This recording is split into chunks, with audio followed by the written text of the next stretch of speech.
Hi you guys, welcome back. My name is Carrie Penny. I am the Happy Crafty Homemaker, and today we're going to be doing another quickie tutorial, this time for a basic granny square.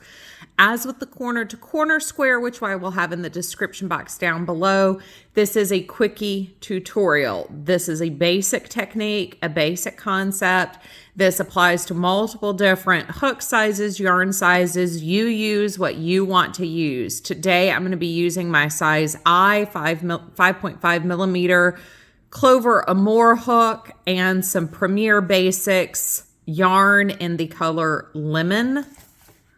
I believe, correct? Yeah, lemon, citron, limon.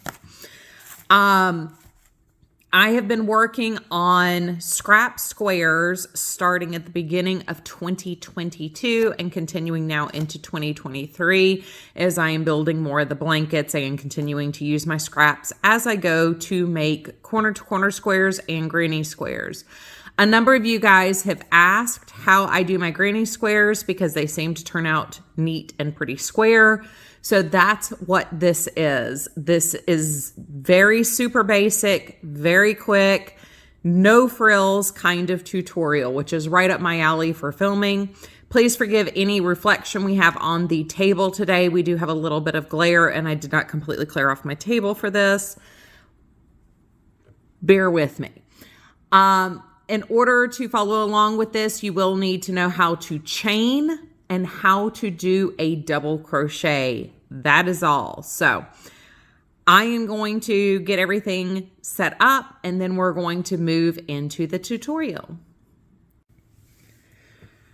Alrighty, you guys. So to get jump started, if you like magic loop, please feel free to use magic loop for this. I have trust issues, so I use a chain 3 to create my center loops on these. I have mentioned that in other tutorials. That is a trust issue on my part, not really technically a problem with magic loop. So we're going to start out here making our center loop. And of course my camera does not want to focus on my hands and yarn. It wants to focus on the back of my crepey hands. All right, so we have our loop. We're going to do chain 2. I do not like having any type of loopiness. I would rather have something be a little bit tight. So to make our granny cluster, as these are a 3-stitch granny cluster, we're going to do 2 double crochets. So our chain in this case is acting as a stitch. And then we have 2 double crochets. So that gives us 3 double crochets starting out here. Chain 2 for the corner. 3 double crochets to make the next granny cluster. 1, 2, and 3. Normally I would be working over the tail, but I think that can be a little confusing at times. I did not pull my loop all the way through.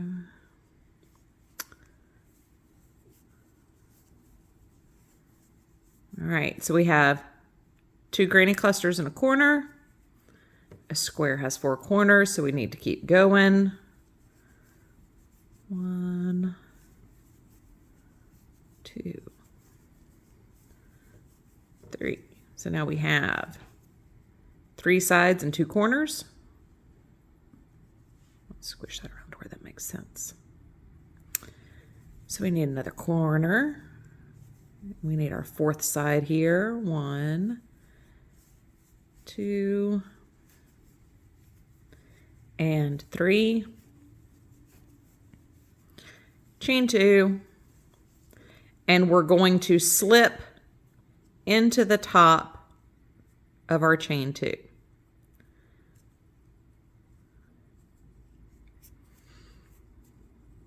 So as with other things I've discussed, one of the reasons why things I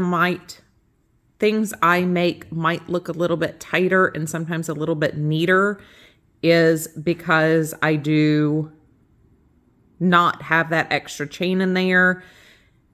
I think it looks wonky either way, but I would rather have it look wonky this way than having way too much space on that chain stitch.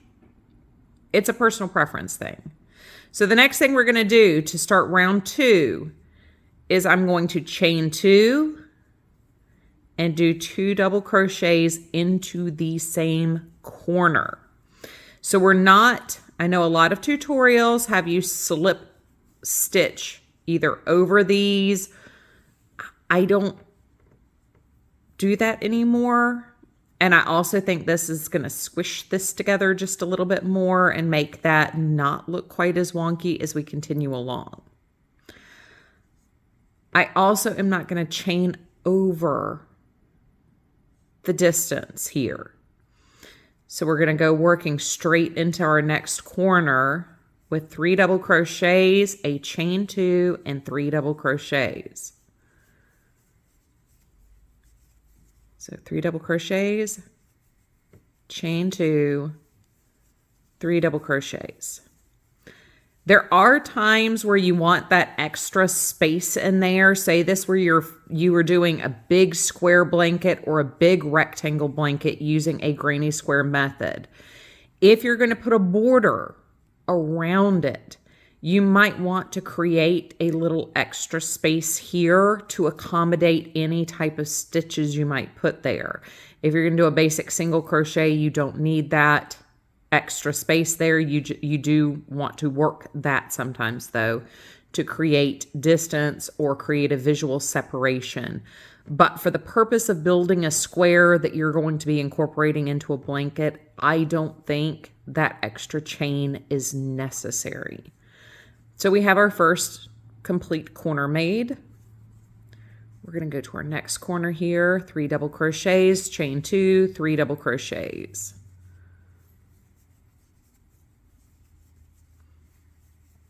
I know a number of people make their granny squares using the same method. There are just as many ways to make granny squares as there are to how you describe tying your shoes to your kids. As long as you like your finished project, as long as you like the way your granny square looks, it really doesn't matter. And in a blanket, the most important key is actually to have consistency and making sure that you are doing your squares the same way every time. All right, so we've done our 3 full corners, which are 3 double crochets, chain 2, 3 double crochets. Now we need to finish this corner we started. So we're going to do 3 double crochets. 1, 2, 3. Chain 2 for our corner. And we're going to slip stitch into the top of our double or our chain 2. So that's round 2 there. Let's take a quick look at this.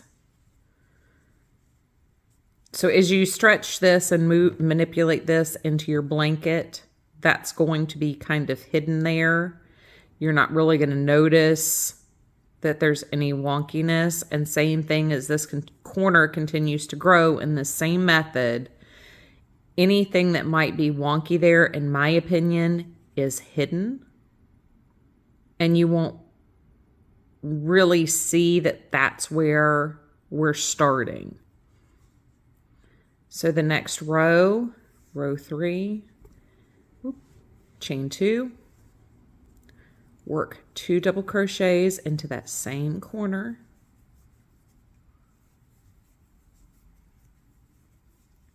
And now we're going to skip our first granny cluster and work the next granny cluster of 3 double crochets into that space.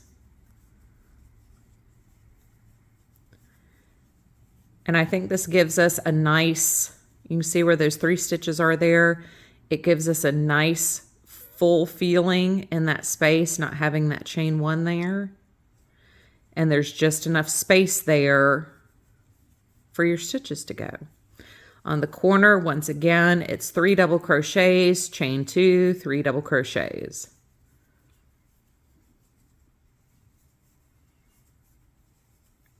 Now you can make your granny clusters any size you want. You don't have to use 3. You could do more. If you do more, you might need to make some adjustments there. But you don't have to use the 3 double crochet granny cluster. You can play with this and get a different look. There is a blanket that calls for doing 4s and 3s, or it's 5s and 3s. And I can't remember the name of that blanket. I haven't seen it in ages. All right, next granny cluster goes into the space here.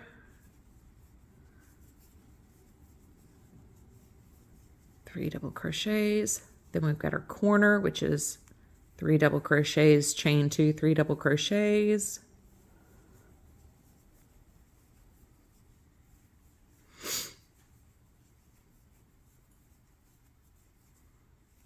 This is such an easy peasy, lemon squeezy, mindless. I do a lot of granny squares in the car, just using up my scraps because it's so easy to just do. Next granny cluster goes into that space between your granny clusters from the previous round. Then our next corner is 3 double crochets, chain 2, 3 double crochets.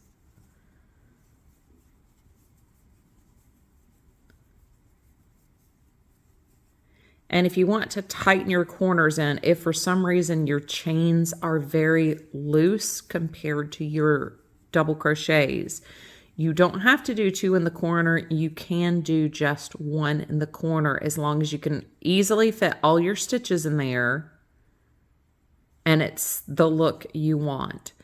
I know that frustrates a lot of people when I do these tutorials for basic shapes or creating a basic design or working something that is to give you the idea of the shape.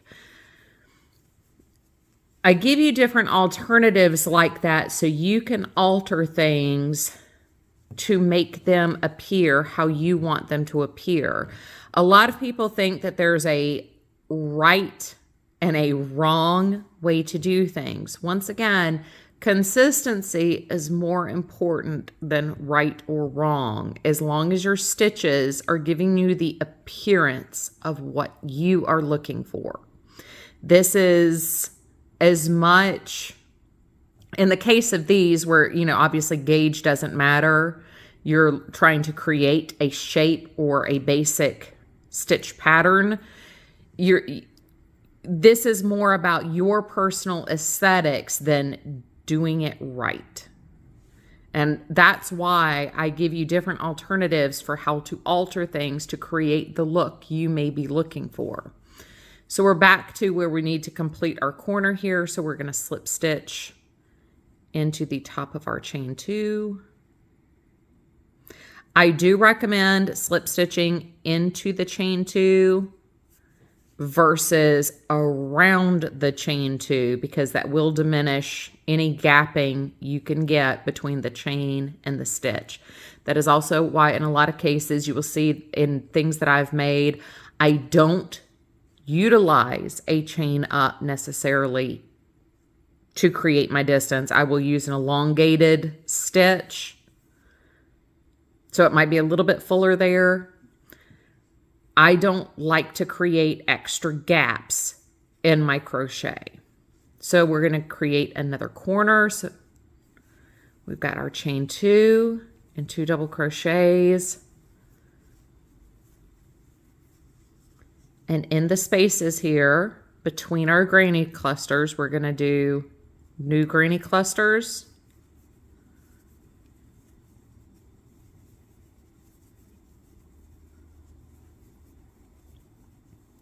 Once again, no extra stitches in there, just granny cluster to granny cluster.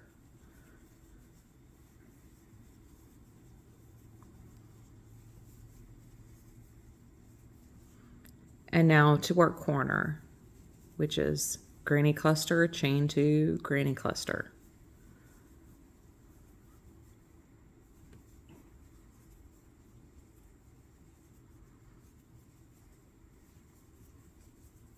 And you're just going to continue building new rounds this exact same way, round after round after round.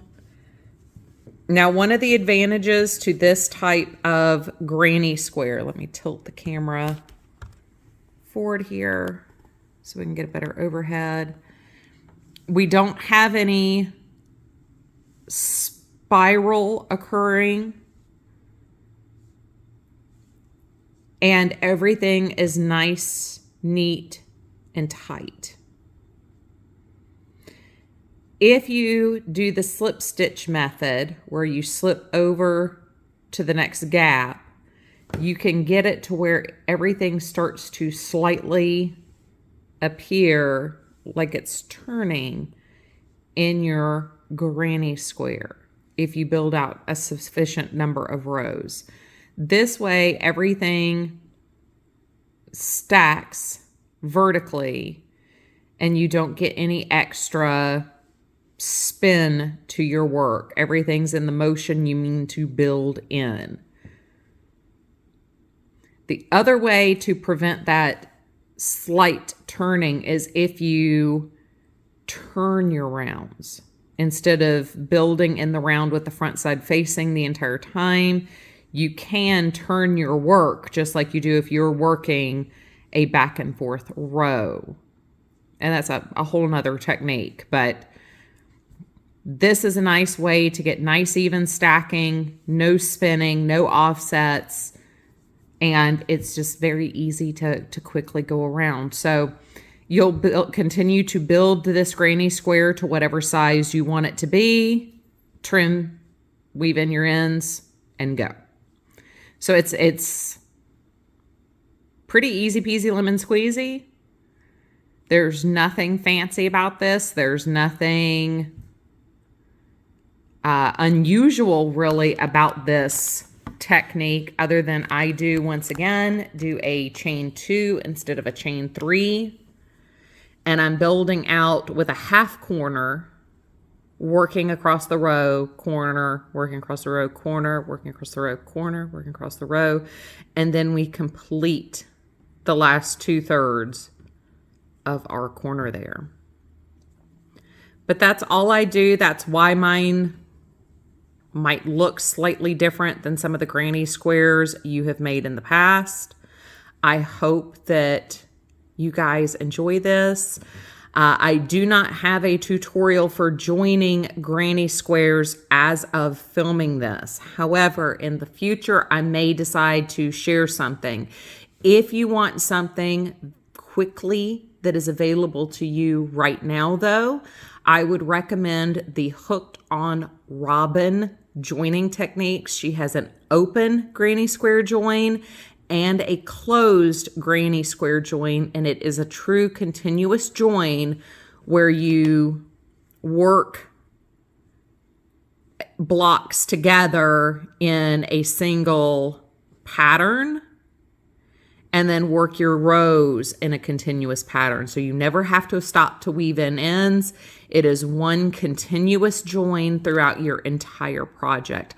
I highly recommend her joins. They're brilliant. Her tutorials are very, very, very well explained and demonstrated. You can sew these together using a whip stitch. I prefer leaving an extra long tail on some of my blocks if I'm going to be hand joining them like that. You can also do a slip stitch join, a reverse single crochet join. I mean, there's any number of ways you can join these. You can border them in single crochets and do a join based off of a single crochet as well. So once again, this is one of those moments where the world is your oyster for how you put these together, and each join does give you a very different look to your project. So if you're looking for something that doesn't give you a border or add that many borders or add dimension, there is a join out there for you. But if you're looking to create just basic joins, I highly recommend the 2 joins by Hooked on Robin. I will try to leave them in the description box down below and leave her channel tag down below as well. She does amazing tutorials that will take you a long way, in particularly in joining. I've used them myself on a number of projects and could not recommend them any more than I could possibly state here. So I hope that helped. I hope you guys are having a wonderful, fantastic day. As always, I love you guys, and I look forward to seeing you guys real soon. Bye.